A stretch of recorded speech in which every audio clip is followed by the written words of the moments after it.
Okay, so today we're diving into Algeria, a country that's just full of contradictions. It's this absolute giant of a nation, the biggest in Africa, stretching from the beautiful Mediterranean coast way, way down into the heart of the Sahara. And its story? It's a mix of ancient empires, incredibly brutal revolutions, and the unbelievable wealth buried right under its feet.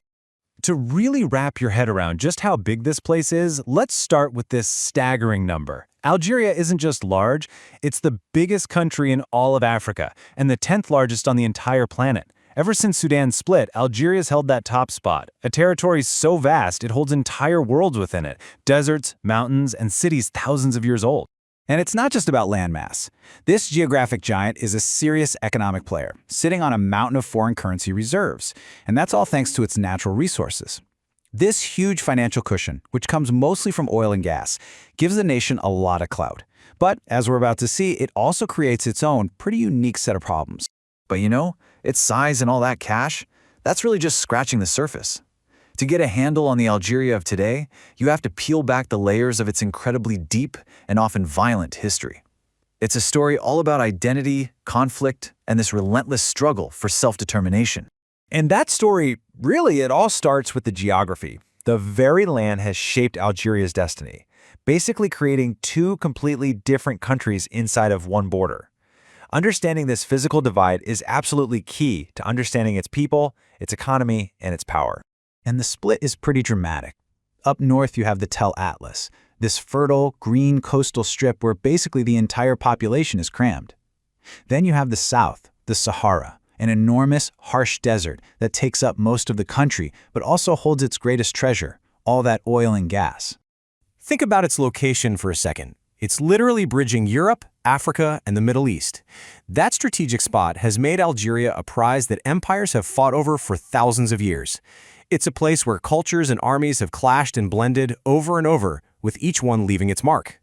And these weren't just small skirmishes. We're talking wave after wave of empire. It all started with the powerful native Berber kingdom of Numidia. Then came the Romans, who took it over and turned it into one of their most important sources of grain.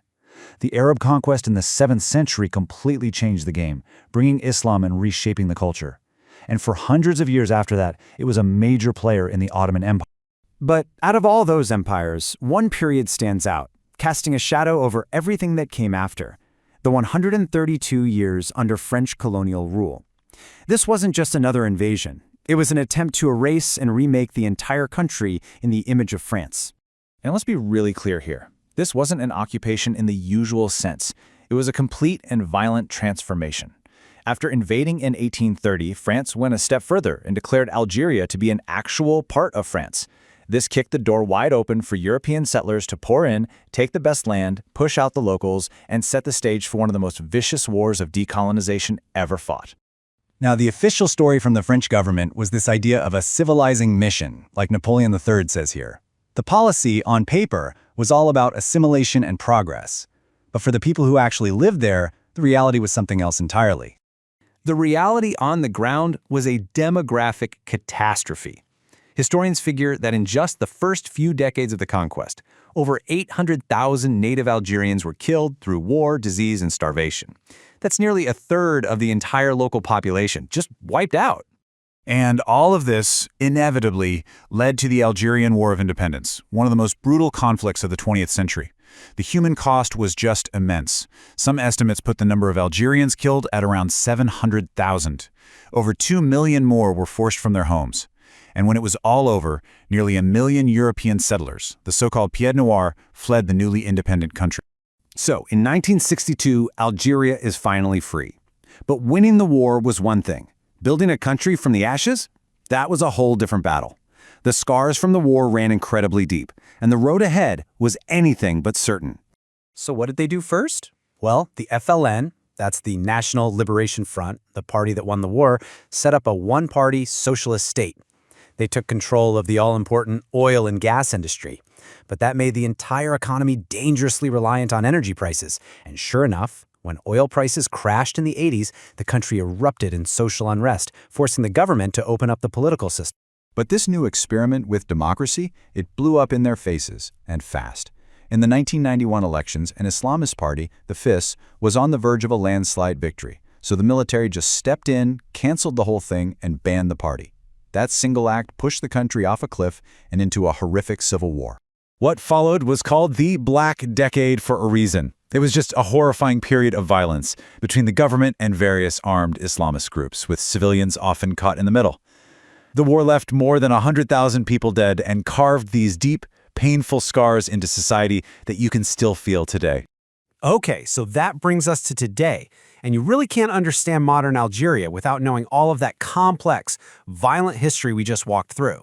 It's a young nation that's still wrestling with the ghosts of its past while trying to face the enormous challenges of its future. So what does Algeria look like now? Well, for starters, it's a super young and populous country, getting close to 50 million people. Its identity is this fascinating mix of Arab and indigenous Berber roots, and both Arabic and the Berber language, Tamazight, are now official languages. And, of course, because of all that history, French is still everywhere, in business, in media, in education. But when you look at the economy, one thing just jumps out at you. It is all about oil and gas.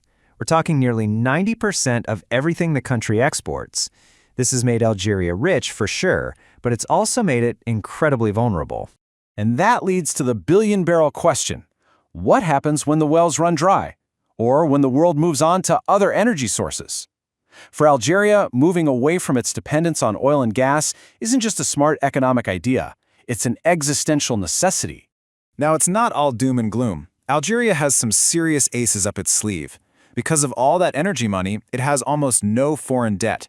And that massive Sahara Desert, it gives them some of the best potential for solar power on the entire planet. But they have to tackle some huge challenges, like crippling youth unemployment and a young generation that is demanding real political change. But trying to change things, especially the economy, means you run headfirst into something known colloquially as le pouvoir, or the power. It's this shadowy network of unelected military and civilian elites who've been calling the shots behind the scenes for decades. Their power is directly tied to controlling the state's oil and gas money, which means any real effort to diversify the economy is a direct threat to them. But, and this is a huge but, the story isn't just about the elites. The Algerian people have shown they are a force to be reckoned with. In 2019, these massive, peaceful protests, called the Hirak movement, forced the country's longtime president to resign. It was this incredible display of public hunger for a totally new kind of politics. So, that's where we leave Algeria. It's this giant of a nation, standing at a massive crossroads. It has the resources, it has the people, and it has the strategic location to be a true leader on the continent. But whether it can finally overcome the heavy weight of its own history to build a truly new future, well, that's the chapter that's still being written.